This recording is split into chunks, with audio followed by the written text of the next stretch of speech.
అంటే every individual teeth is different. ఇక్కడ ఒక్కరికి ఇలా ఉందంటే వాళ్ళకి నెక్స్ట్ వాళ్ళకి అలానే అని చెప్పడం మటుకు చాలా చాలా కష్టం ఇది. ఓకే మేడం, డాక్టర్ గారు ఇప్పుడు ఈ ట్రీట్మెంట్కి ఎంత సమయం పడుతుంది? ఏ ట్రీట్మెంట్కి? స్మైల్ డిజైనింగ్ కి ఎంత? స్మైల్ డిజైనింగ్ అనేది మీకు ఇన్స్టెంట్ గా కనుక 30 minutes లో అయిపోతుంది. అలైనర్స్ కనుక అయితే జనరల్ గా మినిమం 6 months నుంచి 1.5 years వరకు అవుతుంది. ఆర్ఎల్స్ క్రౌన్స్ వినియర్స్ అని పెడతాం. అది మన దగ్గర వచ్చి మీరు ఈవెన్ 3 days లో కూడా చేయగలుగుతాము. ఆర్ఎల్ some time depending on the ఈ హాలిడేస్ లో మనకు ల్యాబ్స్ వర్క్ అవ్వదు యాక్చువల్గా, సండేస్ కానీ ఫెస్టివల్స్ అలా ఉన్నప్పుడు ఒక 5 days వరకు అవుతుంది. సో మినిమం 3 to 5 days అని చెప్తాం యాక్చువల్గా ఈ వినియర్స్ అని చేస్తున్నప్పుడు. ఓకే, ఇప్పుడు కొత్తగా డిజిటల్ స్మైల్ డిజైనింగ్ అనేది కూడా వచ్చేసింది. అవును, ఆ ట్రీట్మెంట్ ఎలా ఉంటుంది మేడం?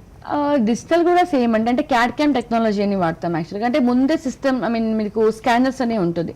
సో ఓరలీ మీరు స్కాన్ చేసుకుని పక్కన సిస్టమ్ ఉంటుంది. వీ కెన్ జస్ట్ అంటే కొందరికి ఎలా అంటే నా టీత్ పొట్టిగా ఉన్నాయి కొంచెం మంచిగా రావాలి, so we can show them అనమాట మీకు ఇలా ఉండేది అయిపోయినాక ఎలా కనిపిస్తుంది.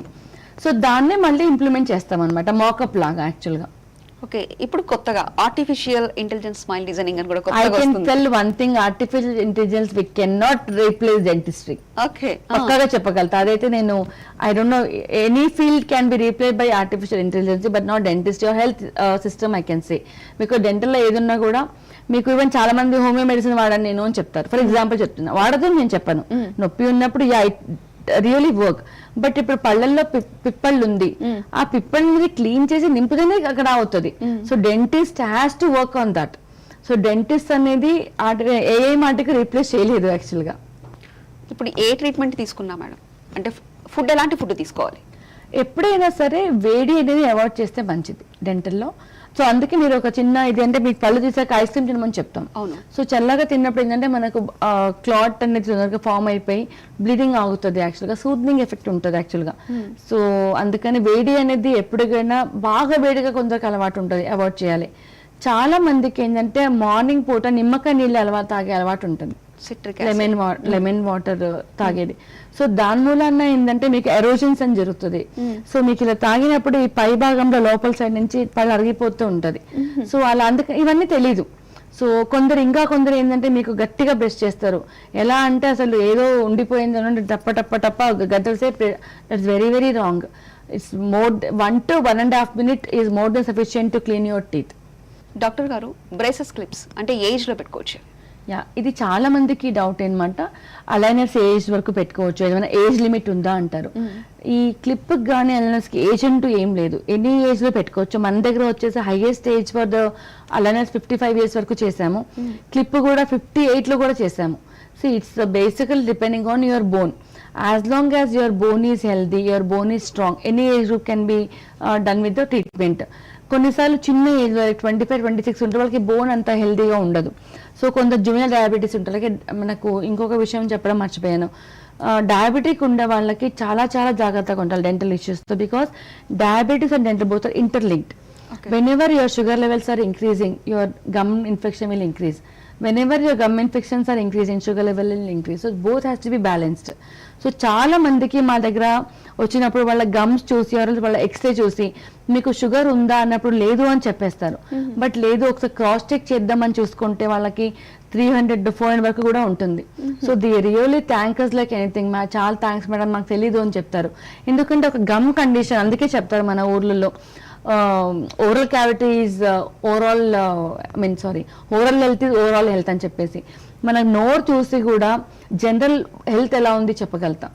సో మీకు గమ్ ఇన్ఫ్లమేషన్ కానీ గమ్ ఇన్ఫెక్షన్ కానీ ఈ బోన్ లాస్ అనేది డయాబెటీస్ వాళ్ళకి చాలా ఎక్కువ ఉంటుంది బేసికలీ. సో సపోజ్ ఎవరైనా డయాబెటీస్ వాళ్ళు ఉన్నారు ఇంట్లో అంటే ఖచ్చితంగా మీరు డెంటల్ చెకప్ చేయించండి. సో దట్ ఫర్దర్ మీకు ఇప్పుడు ఏదైతే అనుకున్నారో ప్రైస్ వైజ్ కానివ్వండి, ప్రాబ్లమ్ వైజ్ కానివ్వండి, అన్నీ కూడా కట్ డౌన్ చేయడానికి అవకాశాలు ఉంటాయి యాక్చువల్గా. డాక్టర్ గారు, ఇప్పుడు మామూలుగా హార్ట్ ఆపరేషన్ అయిన వాళ్ళు కానీ హార్ట్ ఆపరేషన్ అయిపోయింది, ఆ తర్వాత డెంట్కి ఒక చిన్న ప్రాబ్లం వచ్చింది, మన పళ్ళకు ఒక ప్రాబ్లం వచ్చింది అనుకోండి, అప్పుడు మీ దగ్గరకు వచ్చినప్పుడు ఖచ్చితంగా ఏదైతే హార్ట్కి సంబంధించిన మెడిసిన్స్ వాడొద్దు అని చెప్తారంట, నిజమేనా? Yeah, correct. అది యాక్చువల్లీ ఏంటంటే హార్ట్ ప్రాబ్లం ఉన్నప్పుడు లేకపోతే ఈ స్టంట్ వేసినప్పుడు కానీ పేస్ మేకర్స్ ఉన్నప్పుడు కానీ జనరల్ గా ఇది ఇస్తారు, బ్లడ్ థిన్నర్స్ ఇస్తారు. సో ఆ బ్లడ్ థిన్నర్ బ్లడ్ పల్చబడదు, ఎందుకంటే వాళ్ళకి క్లాట్స్ అవుతుంటాయి కాబట్టి బ్లడ్ పల్చబడడానికి ఈ ఎకోస్పిరిన్ కానీ క్లాపిడ్ డైప్ కానీ చాలా రకాలు ఉన్నాయి దాంట్లో, అది ఇస్తారు. సో మనం డెంటల్లో ఏంటంటే సపోజ్ పళ్ళు తీసామనుకోండి, అది తెలియకుండా తీసినప్పుడు బ్లడ్ ఫ్లో అనేది ఎక్కువ అవుతుంది.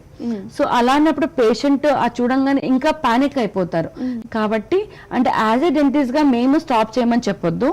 సో వాళ్ళ డాక్టర్స్ కి ఒక లెటర్ రాసిస్తాము, ఈ పేషెంట్ కి సో అండ్ సో పళ్ళు తీయాలి under local anaesthesia, so advise the need అని చెప్పేసి. ఎందుకంటే వాళ్ళ జనరల్ హెల్త్ ఆ డాక్టర్కే తెలుసు. సో వాళ్ళ కండిషన్ బట్టి వాళ్ళు ఎన్ని రోజులు ఆపాలి, ఎప్పుడు ఆపాలి కూడా చెప్తారు. సో దాన్ని బట్టి వీ హ్యావ్ టు కోఆర్డినేట్. అంతేగాని మేము డైరెక్ట్ గా ఇది స్టాప్ చేసి రండి అని ఎప్పుడు కూడా చెప్పాము.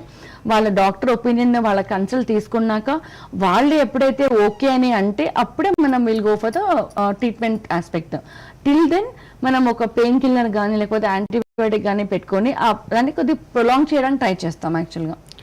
డాక్టర్ గారు, అందరిలో ఒక అపోహ ఉంది డాక్టర్ గారు, ఏంటంటే పన్ను తీసేస్తే కంటికి కళ్ళు కనిపించవు, కంటికి ఒక ఎఫెక్ట్ అవుతుంది అనేసి అందరిలో ఒక అపోహ ఉంటుంది. అది అపోహ అంటారా, నిజం అంటారా? ఇట్ ఇస్ టోటలీ రాంగ్ అండి. సో కంటికి పంటికి ఎటువంటి సంబంధం లేదు. బికాస్ మీరు ఎక్కడైనా చెక్ చేయొచ్చు. ఇప్పుడు అన్ని గూగుల్ మామా is ready with all the answers or a what you said. So కంటికి వచ్చేసి ఆప్టిక్ నర్వ్, సో పంటికి ఎక్కడ కూడా ఆప్టిక్ నర్వ్ సప్లై అనేది లేదు యాక్చువల్ గా. So might be some times coincident, కానీ కొన్నిసార్లు ఏం చేస్తామంటే మనం suppose for example wisdom tooth తీయాలి, వాళ్ళకి ఐ ఆపరేషన్ అయ్యింది. So we'll take the concern because ఆ ప్రెషర్ అనేది సైకలాజికల్ ఫీలింగ్ ఉంటుంది అంతే. అంతేగాని ఎక్కడ కూడా పంటికి దీనికి మటుకు పొరపాటున ఎక్కడ కనెక్షన్ అనేది లేదు. Thank you doctor. Thank you. చూసారు కదండి, డాక్టర్ గారు ఎన్నో సందేహాలకు సమాధానాలు ఇచ్చారు. ఇది ఈ రోజు డాక్టర్ టాక్స్. మరో డాక్టర్ టాక్స్ లో మళ్ళీ కలుసుకుందాం. చూస్తూనే ఉండండి సివిఆర్ హెల్త్.